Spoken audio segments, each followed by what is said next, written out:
बहुत बहुत खुशामदीद पकवान द कुकरी शो के और एक खास एपिसोड में। मैं हूं आपकी दोस्त नूहा और आप सबको मेरी तरफ से और पूरी पकवान की टीम की तरफ से दिल से ईद मुबारक। अल्लाह करे ये ईद आपकी ज़िंदगी में बेशुमार खुशियां लेकर आए, आपके घरों में हमेशा बरकत रहे, सुकून रहे और हर रिश्ता मोहब्बत के साथ रहे। ईद का दिन हमेशा से ये खास एहसास लेकर आता है।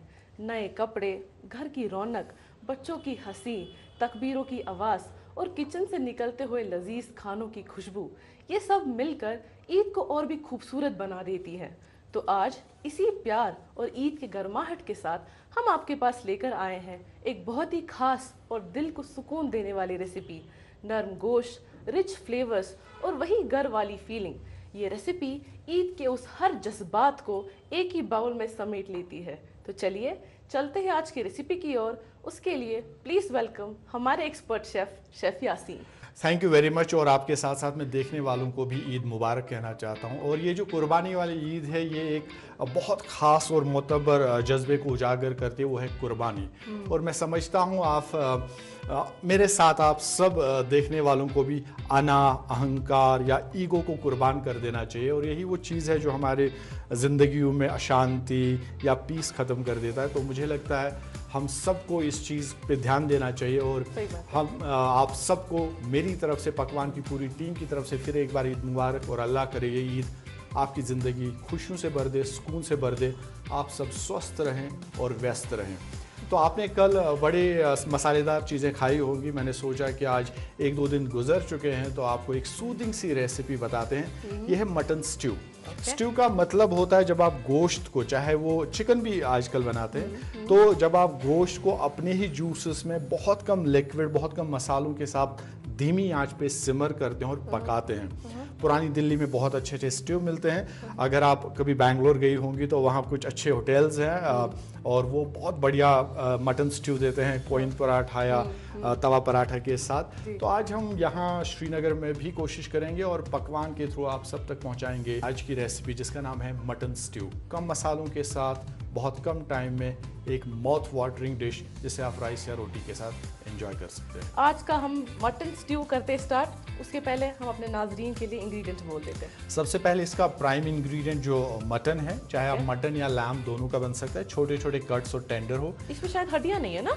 छोटी सी हड्डियां मैंने रखी हैं ताकि वो स्टॉक निकले और ये बहुत टेस्टी बने। Sliced onion, then we will use cinnamon and dalchini, laung, fennel यानी सौंफ का पाउडर, नमक, बड़ी इलायची, फाइनली चॉप्ड कोरिएंडर यानी धनिया, उसके बाद तेज पत्ता, छोटी इलायची, हम कोरिएंडर पाउडर यूज करेंगे, देसी घी, हल्दी का पाउडर, जिंजर गार्लिक पेस्ट और क्यूमिन सीड्स यानी जीरा के दाने, ग्रीन चिलीज फाइनली चॉप किए हुए और ऑयल। तो इन सब मसालों के साथ बनेगी ये आज की रेसिपी, जिसका नाम है मटन स्ट्यू। तो नाजरीन, आज ईद स्पेशल में हम बनाने वाले हैं मटन स्ट्यू। तो chef, let's start the recipe. चलिए बिस्मिल्लाह करते हैं। पहले हम गैस ऑन करेंगे और ये डीप वेसल रखेंगे ऊपर। ऑयल दे दीजिए आप। You can use refined oil और मस्टर्ड ऑयल। मैं रिफाइंड ऑयल इस्तेमाल कर रहा हूँ। ये कुछ ट्रेडिशनल डिश है क्या शेफ? मतलब Kashmiri particular dish? It's not a Kashmiri dish, it's actually a Mughlai dish. They used to cook a lot of stuff. They used to cook a lot of dishes in the same way, the way we are preparing stew today. आपको अब ये दिल्ली में मिलेगी, north हर जगह मिलेगी, but this is not from the Kashmiri cuisine. मैं actually इसलिए पूछा कि अगर हम मस्टर्ड ऑयल यूज कर सकते हैं इसके बदले। तो आप नहीं, इसमें हम रिफाइंड ऑयल और mustard oil, but I prefer refined oil for that universal taste. अगर आप ईद के अराउंड या कभी भी आप जामा मस्जिद साइड जाएंगे दिल्ली में, तो आपको ये स्ट्यू हर ईटरी पे मिलेगा। तो ऑयल गर्म होता अदफर कश्मीरी देगी मिर्च बनाएं खाने को रंगदार और बेहद जायकेदार। मिलावट से पाक साफ अदफर लाल मिर्च बहुत सारी वैरायटी पेश करते हैं। आप भी याद रखें, अदफर कश्मीरी एक्स्ट्रा सुपर मिर्च, भरिए स्वाद के रंग अदफर मसालों के संग।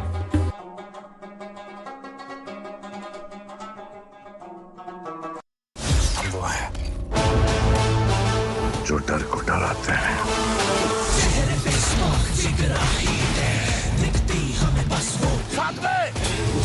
माउंटेन ड्यू, डर के आगे। जब थ्रिल टू मच हो तो हिम्मत कम क्यों। माउंटेन ड्यू अब 20 में 400 ml। ही सबसे पहले हम करेंगे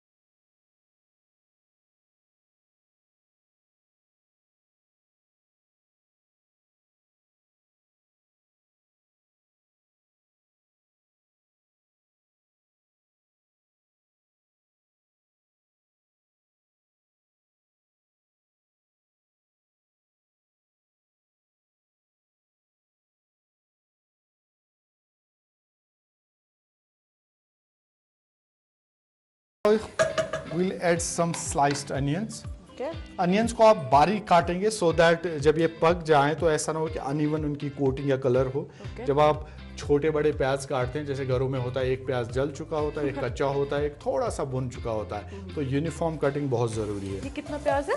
ये हमने 4 मीडियम साइज के प्याज इसमें, 4 जी मीडियम साइज, ओके और स्लाइस किया हमने इनको। बिल्कुल स्लाइस किया है। इनकी कुकिंग थोड़ी सी जल्दी हो जाए और कुछ मॉइस्चर बाहर आए तो I will just add some salt to it. और अब हमें इन्हें भुनना है, लेकिन कलर हम इनका जो है ब्राउन नहीं करेंगे, ट्रांसल्यूसेंट यानी चमकीले हो जाएंगे तब तक हमें प्याज को भुनना है। तो बहुत सारी इंडियन रेसिपीज़ है या इंटरनेशनल रेसिपीज़ है जहाँ हमें अनियन को कैरमलाइज करना है। और अगर आपको अनियन को जल्दी जल्दी कैरमलाइज करना है, आप यहाँ से भी थोड़ा सा शुगर डाल सकते हैं, वो जल्दी ब्राउन हो जाएंगे। So it depends on recipe. आज की रेसिपी में हमें बस चमकीला रखना है, इन प्याज को ब्राउन नहीं करना है। तो शेफ, जब हम प्याज काटते हैं ना, मैंने ऐसा बहुत सुना है कि अगर हम कैंडल जला के रखते हैं या फिर वो प्याज का सर होता है ना, वो हम सर पे रखेंगे तो उसकी वजह से वो आंसू नहीं आएगा। क्या ये सच है कि आंसू तो पार्ट एक्चुअली रीजन है कि जब हम प्याज काटते हैं उससे सल्फर निकलता है, तो वो इंस्टेंट या सबसे नजदीक वाला वाटर सोर्स ढूंढता है। तो जब हम प्याज काटते हैं, सबसे नजदीक वाटर सोर्स हमारी आंखें हैं, तो सल्फर आंखों के इस वाटर के साथ मिलकर बहने लगता है आंसू की तरह। तो बहुत सारे तरीके हैं, हैक्स हैं, बट जैसे अगर आप टिश्यू वेट करके चॉपिंग बोर्ड पे रखेंगे तो वो अनियन से जो सल्फर निकलेगा वो टिश्यू में एब्जॉर्ब होगा, शायद आपको आंसू ना आए। नाइफ के ऊपर ऑयल लगाइए और उसके बाद आंसू नहीं आएंगे प्याज काटते।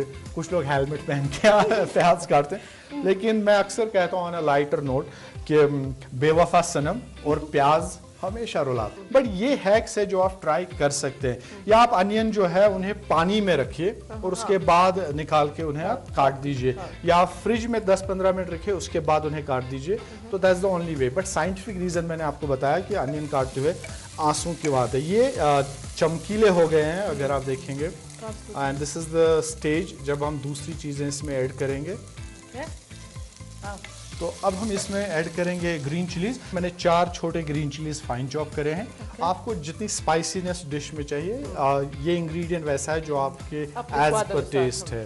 ठीक है, ये मैंने ग्रीन चिलीज ऐड कर दिए इसमें और इसे अच्छे से हम मिक्स एट दिस करेंगे। पॉइंट शेफ मुझे और एक सवाल है जी, मेरी मम्मा जब खाना बनाती है ना, वो हमेशा पहले ग्रीन चिली डालती है फिर ऑनियन डालती है, लेकिन बहुत लोग पहले ऑनियन डालते हैं फिर ग्रीन चिली डालते हैं। इससे फर्क होता है क्या? ये बहुत अच्छा क्वेश्चन पूछा आपने। अगर आप ग्रीन चिली पहले ऑयल में डालते हैं तो वो उसमें आपको एक्सपीरियंस थोड़ा चाहिए, क्योंकि वो जल भी सकते हैं, बट बेटर है हॉट ऑयल में उनका अरोमा और स्पाइसेस एकदम निकल के आ जाती है। और मैंने यहाँ पे जानबूझकर पहले तेल में अनियन डाला, इसलिए कि अगर आप बिगिनर हैं, क्योंकि किचन में जब पहली बार आप जैसे या बिगिनर्स जिनकी नई नई शादी हुई हो, जो पहली बार किचन में कुछ पकाने जाते हैं, तो कुछ भी जल जाता है तो वो बहुत डर जाते हैं किचन में, दूसरी बार वो अटेम्प्ट ही नहीं करते।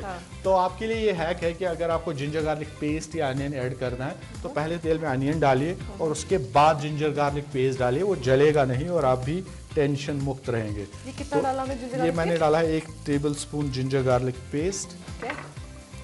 जिंजर गार्लिक पेस्ट का अरोमा और प्याज का कॉम्बिनेशन जो है ना, टॉप Amazing, अमेजिंग। अभी ये जब तक भुनेगा तब तक 2 मिनट में इसकी ऐसी खुशबू निकलेगी। तो जिंजर गार्लिक पेस्ट अक्सर हम बना के ही रखते हैं एडवांस में, लेकिन बहुत लोग बोलते हैं कि उसमें फंगस आ गया, वो बहुत जल्दी खराब हो गया। तो वो क्या गलती करते हैं, जब वो पेस्ट बनाते हैं उसमें पानी डालते हैं। आप जिंजर गार्लिक का पेस्ट अगर स्टोर करना चाहते हैं उसमें पानी ना डालें, थोड़ा तेल डाल दीजिए और फाइन पेस्ट बना के बॉटल में जब डालेंगे, एयरटाइट बॉटल में, ऊपर से 1 टेबलस्पून और ऑयल डालिए, एयरटाइट बंद कर दीजिए और रेफ्रिजरेट कीजिए। Moisture should not be there. और अगर हम इसे घर पे बनाते हैं जिंजर गार्लिक पेस्ट, वो हम फ्रिज में कितना टाइम के लिए स्टोर कर सकते हैं? 1 महीने के लिए भी रह सकता है आराम से, विदाउट प्रिजर्वेटिव्स। मतलब सिर्फ हमने ऑयल को एक्सेस में यूज। अब इसमें हम मटन ऐड करेंगे। ये कितना मटन है? ये मैंने लिया है 500 ग्राम मटन, इसको छोटे छोटे पीसेस में काटा है। आधा किलो मटन। आपने मोस्टली इसमें वही पीस लिए हैं, क्या बोलते हैं, मैंने मीट वाले पीसेस, रान के पीसेस लिए हैं जिनको मैंने डीबोन करा है, और लेकिन वो हड्डी भी इसी में है। ताकि उसका स्टॉक अच्छे से निकले और ये डिश बहुत टेस्टी बने। ये वाला पीस पर्टिकुलर है कि हम नॉर्मली किसी भी मीट में आप अंडरकट ले सकते हैं। अंडरकट मीन्स जो थिक हो, थिकनेस में हो, अच्छा खासा मीट हो उसके ऊपर, थोड़ा फैट भी हो। तो ये आपने अच्छा याद दिलाया, अगर आप स्ट्यू बना रहे हैं तो जो सिल्वर स्किन होती है मीट के ऊपर फैट, वो बहुत कम उठाएं या रहने दें अगर वो साफ है, क्योंकि वही फैट मेल्ट होके उस स्ट्यू को पकाएगा। आपको अलग से फैट डालने की जरूरत नहीं है, या बहुत कम डालना है। तो इसे हम 7-8 मिनट पकाएंगे ताकि जो मटन का कलर है वो पिंक से वाइट हो जाए एंड देन लाइट ब्राउन आ जाए। Okay, 7-8 minute. बिल्कुल। लेकिन हमने पानी नहीं डाला बिल्कुल भी। नहीं, इसमें हम फिलहाल पानी बिल्कुल नहीं डालेंगे।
आप यखनी में धनिया पाउडर डाल देंगे तो फिर वो यखनी नहीं है, उसमें मिंट पाउडर ही जाएगा।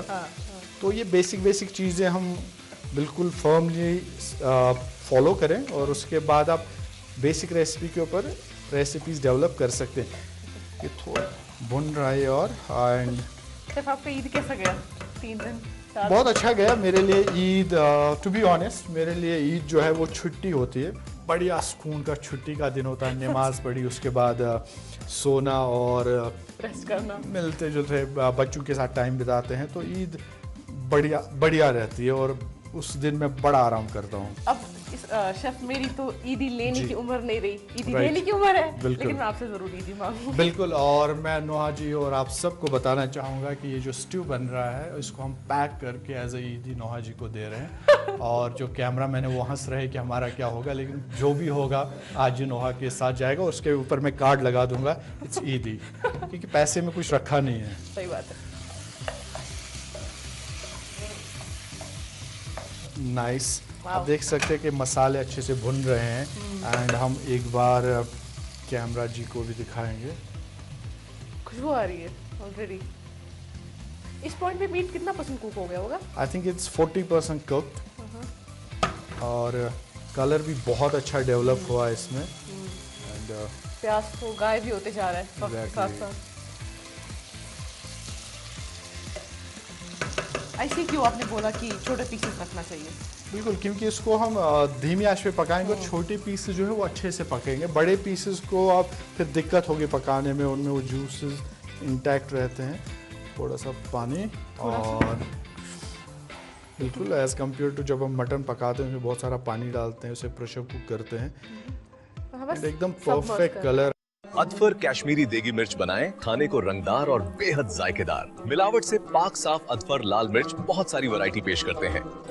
आप भी याद रखें, अदफर कश्मीरी एक्स्ट्रा सुपर मिर्च, भरिए स्वाद के रंग अदफर मसालों के संग।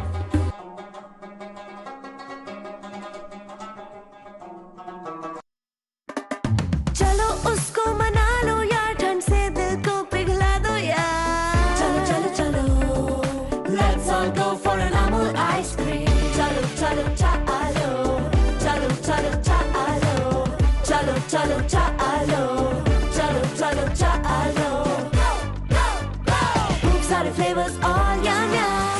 Faluda, epic, casata. Let's all go for a normal ice cream. Real milk, real ice cream. आया है सब मर्ज करना है बस उसमें। बिल्कुल। और अब हम इसको हम ढक के पकाएंगे। कितना टाइम के लिए? इसे हम और 10 मिनट ढक के पकाएंगे ताकि ये कुक हो जाए और जो मसाले हैं वो भी अच्छे से पक जाएं और जो प्याज है वो भी सॉफ्ट होके गल जाएं। एंड देन हम इसे परोसेंगे और एंजॉय। रेसिपी बिल्कुल बहुत सिंपल है। हम नहीं चाहते कि लोग ईद के दिन बहुत सारी मेहनत करें क्योंकि उन्हें गेस्ट को भी अटेंड करना होता है, रिलेटिव्स के यहाँ जाना होता है, इबादत नमाज के लिए जाना होता है। तो सिंपल रेसिपीज़ रखनी चाहिए। And I firmly believe the best comes in small packages. तो शेफ हमारा मटन स्टू तो पक रहा है। नाजरीन, ईद का त्यौहार है, ऐसा तो हो नहीं सकता कि हम कुछ बना रहे और मीठे में खाने को कुछ ना हो। तो शेफ ये हमने कुछ तो सेटअप किया है, ये हम क्या बना रहे हैं? जी जैसे कि आप देख रहे हैं कि मटन स्टू अच्छे से उबल रहा है। हम एक महाराष्ट्रन डेजर्ट बनाएंगे जिसका नाम महाराष्ट्रन है डेजर्ट। श्रीखंड। तो इसको आप अच्छे से विस्क करें और तब तक मैं ये क्या है? दही? ये दही है जिसको हमने हैंग किया हुआ है यानी कपड़े में बांधा हुआ था। तब तक मैं ड्राई फ्रूट्स चॉप कर लेता हूँ। ये कितना गाढ़ा दही है, मुझे एक पॉइंट पे लगा पनीर है। बिल्कुल, इसको आप अच्छे से विस्क करें और स्मूथ बना लें। ये कितना दही लिया हमने? ये हमने लिया है करीबन 200 ग्राम दही। ऑलमोस्ट वो क्रीम वाला टेक्सचर है। बिल्कुल, थोड़ा सा और इसको आप विस्क करें। तो ड्राई फ्रूट्स आप अपने पसंद के डाल सकते हैं। मैं अभी पिस्ताशू और आमंड्स डाल रहा हूँ। आप चाहे तो किशमिश डाल सकते हैं, आप चाहे तो रेजिन्स डाल सकते हैं। सैफरन भी हम थोड़ा सा डाल देंगे इसमें, बस शेफ? थोड़ा सा और।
Powder sugar.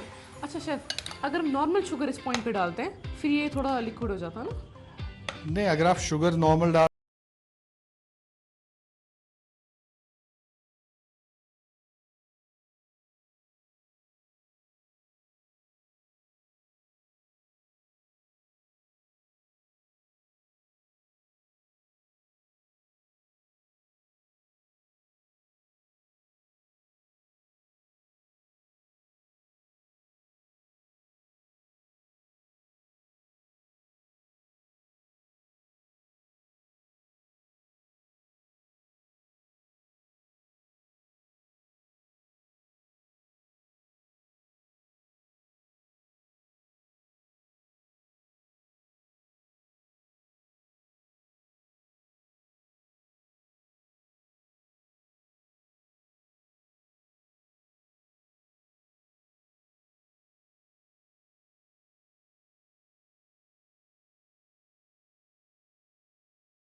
I am sure you are enjoying the gravy और कैमरा बंद होकर आप जम के मटन भी खाएंगे इंशाल्लाह। आपको पता है chef, I personally love stooge and soups ना, बिकॉज आई फील लाइक इसको हम बहुत तरीके से कस्टमाइज कर सकते हैं। Exactly. So really love it. पूरा Thank you. होल बैलेंस्ड मील है, लाइट ऑन स्टमक। हम इतने ईद में